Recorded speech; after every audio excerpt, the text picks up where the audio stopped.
Good morning mga par, kumusta lahat? So ito, babiyahe tayo ngayon, pabalik na ng Baguio.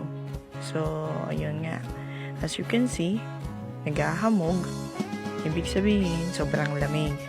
Alam mo yung parang naghahanap ka ng kape pero hindi ka makahanap ng kape dahil sa dire-diretso nga naman ng biyahe. And of course, dito nga naman is safety first. Yan. Kasi abang nagbibiyahe kami nung papunta kami ng Tadyan, talaga sobrang kapal ng hamog. Yan. Huwag mong pararotin na kapag ikaw may magbibiyahe dito papunta ng Mountain Province. Charot lang. Kaya ito nga kaganda-ganda ng kalikasan. Yan, sana all may hand gloves dahil lamig na lamig daw na sila dalawa. Kaya ako naman, wala akong hand gloves kaya halos hindi ko na maramdaman yung kamay ko sa matinding lamig. Kaya ba nagbi-video? Sige lang, kaya pa yan.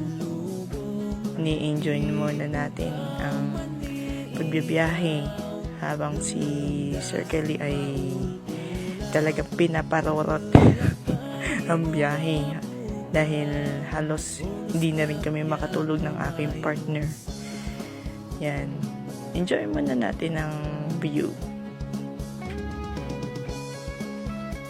Yan. As you can see, nalampasan na natin ang highest point.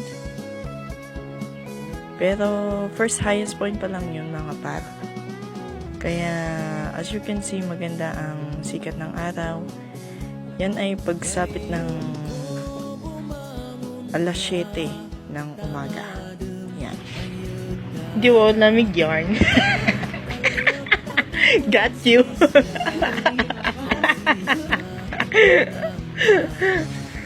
I got you. Wala pa nga si Sir Kelly. Wala pa si Uncle mo.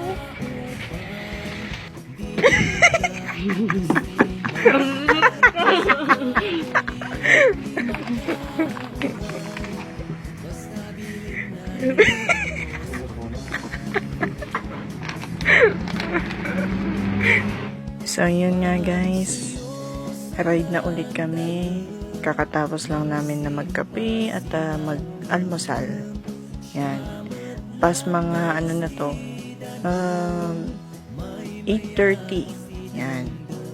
Nararamdaman na namin ng init ng panahon. Yan. As you can see, nasa Atok Benguet na kami. At pabalik na ng yun nga, Baguio nga. Dahil nahabol namin yung oras nga kasi may meeting pa si Sir Kelly. Yan. So, dire-diretso na yan. Yan, Baguio, Kapangan. So, dito na ako magtatapos. At, see you on my next video. Bye-bye!